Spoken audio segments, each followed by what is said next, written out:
Buenas tardes, doctor. Yo me llamo Juan Pablo Almaraz, soy del grupo P9 y el tema o artículo que voy a exponer hoy es sobre los eventos cardíacos importantes para sobrevivientes de cáncer infantil entre las décadas de 1970, 1980 y 1990. El objetivo de este artículo es hacer una comparativa sobre los protocolos contemporáneos de esas décadas de años, donde se trata de minimizar el daño cardiotóxico y se trata de prevalecer la vida y dar una buena longevidad y calidad de vida a dichos sobrevivientes. El grupo de personas que se ha dado para estudiar este artículo ronda aproximadamente entre los 23.400 participantes, personas que han sobrevivido en un periodo de 5 años. La mayoría ha sido diagnosticada con cáncer infantil a menos de 21 años y comenzando desde los 5. Entonces tenemos un rango de edad de diagnóstico entre 5 y 21 años. Y el grupo de personas de porcentajes que se dividen de estas personas son 27% de pacientes tratados en 1970, 40% de la población mencionada tratadas en 1980, en esa década, y 33% tratados en la época de los 90. La finalidad de este artículo, como bien dije, es cómo a lo largo del tiempo, de década a década, se ha ido priorizando algunas cosas como lo que es la calidad de vida y la longevidad de vida, y no solo así salvar la enfermedad del momento. Se tiene, se tiene estudios y se tiene información de que pues, la primera década a estudiar en mi caso, que son 1970, se tenían tratamientos muy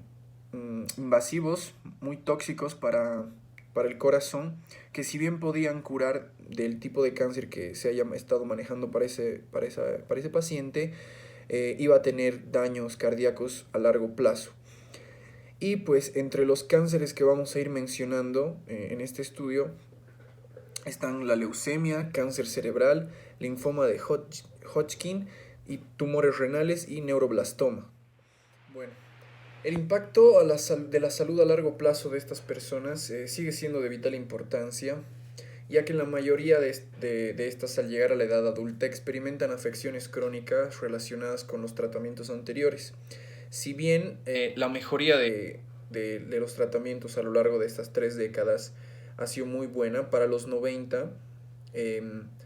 los efectos secundarios que vayan a tener a lo largo plazo de su vida adulta de estos niños sobrevivientes no ha sido tan crónico como de las décadas pasadas, de los 70s y los 80s, porque generalmente se acostumbraba a utilizar mucha radiación, sobre todo localizada en el tórax, para tratarlos, ya que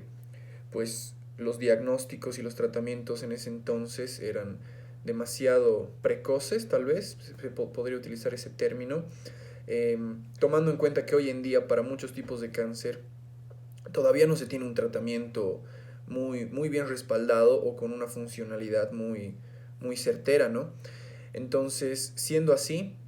comenzamos diciendo que se han informado una variedad de afecciones cardiovasculares y la mayoría de estas personas tienen afecciones de tipo miocardiopatías, arritmias cardíacas, también tienen enfermedades de arterias coronarias, valvulares y pericárdicas. Comprender cómo se trataba antes, cómo evolucionaba y cómo se manifestaban este tipo de tratamientos, recuperaciones y apariciones de nuevas enfermedades en la edad adulta es de vital importancia hoy en día, ya que con ella, con esa información pasada, lo que podemos hacer es aprender de esos errores o de esos caminos que se han tomado en la medicina para que hoy en día no se lleguen a tomar ese tipo de decisiones o también para tener un poco más de sensatez al momento de escoger un tratamiento para un niño que esté sufriendo el mismo cáncer del tema estudiado. Es decir, vamos a tomar un ejemplo de un niño que tiene cáncer cerebral hoy en día. Em, Se tienen que recurrir a estudios o información pasada para saber qué tipo de tratamientos utilizar, en qué etapa y qué tipos no. o qué recursos de última instancia se pueden utilizar cuando el cáncer es muy crónico y ya quizá el niño está a punto de morir. Se puede utilizar algún tratamiento que se usaba antes, que quizá es un poco más invasivo, pero puede que le dé un poco más de vida. También se puede valorar eso, la calidad de vida que va a tener la persona llegando a estos niveles de cronicidad, em, cómo también se va a sentir su entorno, sus padres, sus hermanos, su familia, porque algo que quizá no tiene que ver con el tema, pero a mí en general me gusta tocar es, eh, en general escuchamos a personas hablar a personas, a médicos, a familiares, que cuando una persona se enferma, un familiar o alguien, un ser querido, siempre dicen sálvenlo, hagan lo que sea para salvarlo, pero ese lo que sea a veces no es lo mejor que le puede pasar al paciente. Quizá me estoy saliendo un poco del tema, pero creo que tiene algo que ver porque estábamos hablando en el tema sobre la calidad y la longevidad de vida, que es muy importante que las dos se conecten muy bien, porque curar a alguien y darle, qué sé yo, 20 años más de vida con secuelas y con efectos secundarios realmente no es calidad de vida, ¿no? Yo creo personalmente, esto es un pensamiento muy mío, que si se debe curar a alguien de alguna enfermedad, debe ser para que esa persona pueda vivir totalmente plena y quizá no restringiéndole muchas cosas que se pueda hacer. Entonces, el tratamiento de cáncer actual se ha centrado más en aumentar las tasas de curación al mismo tiempo que se intenta minimizar los efectos adversos a largo plazo. Justamente de lo que estábamos hablando, si bien ahora se quiere dar un poco más de tiempo de vida, también se prioriza darle, al mismo tiempo que se le dé de longevidad de vida, darle calidad de vida, ¿no? No restringirle tantas cosas a las personas o que no simplemente vivan por vivir. Los patrones de exposición al tratamiento cardiotóxico han cambiado con el tiempo. En general es de los últimos recursos que se puede llegar a utilizar la, la cardiotoxicidad, la exposición a radiación y en caso de que se tenga que utilizar, que se utilice de manera medida, solo lo necesario, por así decirlo, y utilizando otro tipo de tratamientos colaterales para ir frenando un posible efecto colateral de dicha radiación. También tenemos que con menos niños recibiendo radiación dirigida al tórax,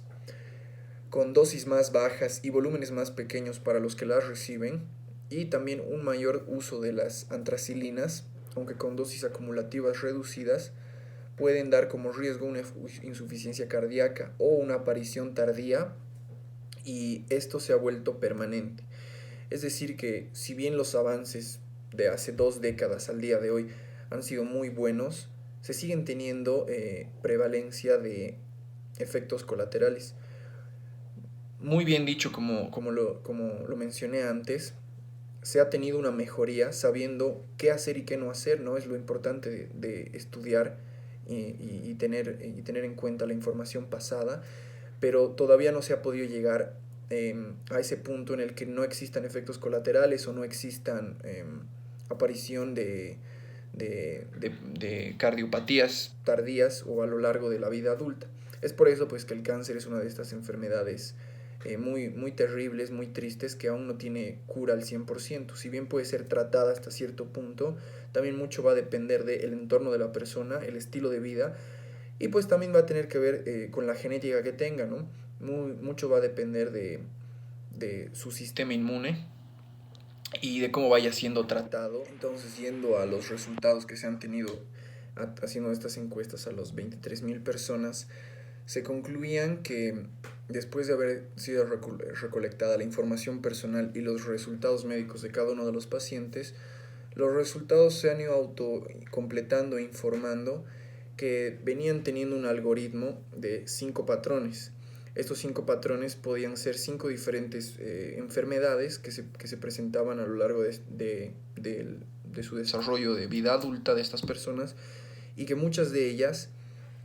con valores estadísticos han llegado a tener de una, de a dos, de tres, y han habido casos de personas que han tenido hasta las cinco enfermedades prevalentes en su vida adulta. Es decir, hay personas que han llegado a tener arritmias, han llegado a tener problemas de hipertensión arterial, de problemas de válvulas pericárdicas. Y pues también han habido personas en las que simplemente han tenido problemas arrítmicos y nada más, como secuela de su cáncer de ninfa. Se dividió a las personas por tres diferentes grados. Grado 1, personas que mantenían un estilo de vida o una salud consciente hasta la edad adulta. Grado 2, personas que sufrían de alguna enfermedad no de base, que quizá haya podido aparecer después de curarse del cáncer, pero que ya eran enfermedades que vivían con ellos. Ejemplos de estas podían haber sido diabetes o hipertensión. Y el grado 3 eran personas que directamente, si bien no tenían una enfermedad prevalente o con la que vivían al día a día, pero eran personas que no cuidaban de su salud. Se ha llegado a ver el caso de personas con obesidad, se ha llegado a ver el caso de personas que eran alcohólicas o adictas al tabaco. Entonces, dados los resultados de esta separación por grupos y por grados, se llegaría a entender a primer oído que las personas, ya sea de grado 2 o de grado 3, que vivan con una enfermedad prevalente en sus vidas o que simplemente tengan un mal estilo de vida y no cuiden de la misma, podrían tener una complicación cardíaca a causa de esa enfermedad o de ese estilo de vida. Pero se ha llegado a la conclusión de que estadísticamente solamente el 12% de las personas con grado 3 y el 11% de las personas con grado 2 han llegado a contraer una cardiopatía a causa de una enfermedad o un mal estilo de vida. Y el otro 82 y 81%, 88 y 87% se debe simplemente a que de una u otra forma, ya sea que hayan pertenecido al grupo 2 o al grupo 1 de población, igual hubiesen tenido alguna complicación cardíaca a causa de su cáncer infantil. También se ha tenido en cuenta que desde los años que se diagnosticaron las cardiopatías, su escala de tiempo se ha ido aumentando. Eso quiere decir que con el tiempo, si bien después de salir de la enfermedad las personas se han ido sintiendo mejor, el estudio indica que a partir de la edad de los 25 años en adelante, se tiene una media de edad de entre 25 y 45 años de edad, comenzando en los 25, su estado de salud ha ido empeorando gradualmente. Utilizando el análisis de mediación, se examinó el riesgo relativo de la era de tratamiento en cada condición cardíaca en modelos con y sin tratamiento cardiotóxico, y esto fue para evaluar el grado de atenuación del coeficiente de regresión. Todo esto sirvió para determinar si la reducción de eventos cardiovasculares a lo largo de las eras de tratamiento de 5 años era atribuible a la exposición de tratamiento cardiotóxico durante el mismo periodo. Al final de todo vamos a ver que los resultados se dieron a través de si sí o si no influyó o hasta qué punto ha llegado a influir tanto el uso de tratamiento cardiotóxico y radiación para tener una secuela de cardiopatía en los niños sobrevivientes a lo largo de su edad adulta. En conclusiones, entre los 23.400 participantes que se han prestado para hacer este estudio en el Childhood Cancer Survivor Center, el 27% fueron tratados en la década de los 70, el 40% ha sido tratados y diagnosticados en la década de los 80 y el 33% en la década de los 90. Del total de los sobrevivientes participantes, la mayoría fueron mujeres, pero sin embargo, aunque más no participantes que los participantes habían muerto para entonces, las muertes cardíacas no difirieron entre los dos grupos. Y el número de supervivientes expuestos a quimioterapia que contiene la antraciclina aumentó de 27% a 50% y luego de 50% a 64% en esas décadas respectivas, 70, 80 y 90 en orden. Sin embargo, los que recibieron dosis más altas disminuyeron del 16% al 11% desde la década de los 70 hasta la década de los 90. Mientras que el número de personas que recibió menos dosis de 250 miligramos por metro cúbico aumentó sustancialmente del 11% al 52% de prevalencia de enfermedades cardíacas. La exposición a radiación cardíaca disminuyó más de las 3/4 partes, del 76,8% de los supervivientes tratados en la década de los 70 al 40% de los supervivientes tratados en la década de 1990. Casi una cuarta parte, que sería el 24% de los supervivientes de la década de los 70, recibieron una dosis cardíaca media de 15 Grays o más, y en la década de los 90 se había disminuido a la mitad y el resultado dio 12% de los casos. En conclusiones, quiero aportar algo muy personal mío, y es que, bueno, esta enfermedad, hasta que no la vives de cerca, uno no sabe qué tan dura puede ser a nivel familiar, y además viendo a una persona que tú conoces y que tú quieres, puedes darte cuenta que la afecta no solo a nivel corporal o en funciones del cuerpo, también la afecta a futuro, porque mucha gente sabe que si bien puedes llegar a sobrevivir, sabe que la calidad de vida que va a tener no va a ser de las mejores. Entonces creo que por eso es muy importante, como estaba comentando antes, conocer las bases y los estudios previos al tiempo en el que estamos. Cómo se hacía antes, cómo se hacía ahora, qué ha empeorado, qué ha mejorado. Bueno, en la mayoría de los casos esperemos que todo sea para mejorar, y enfocarse más que todo en darle una buena calidad de vida a las personas. No enfocarse tanto en que vivan 10 o 15 años más.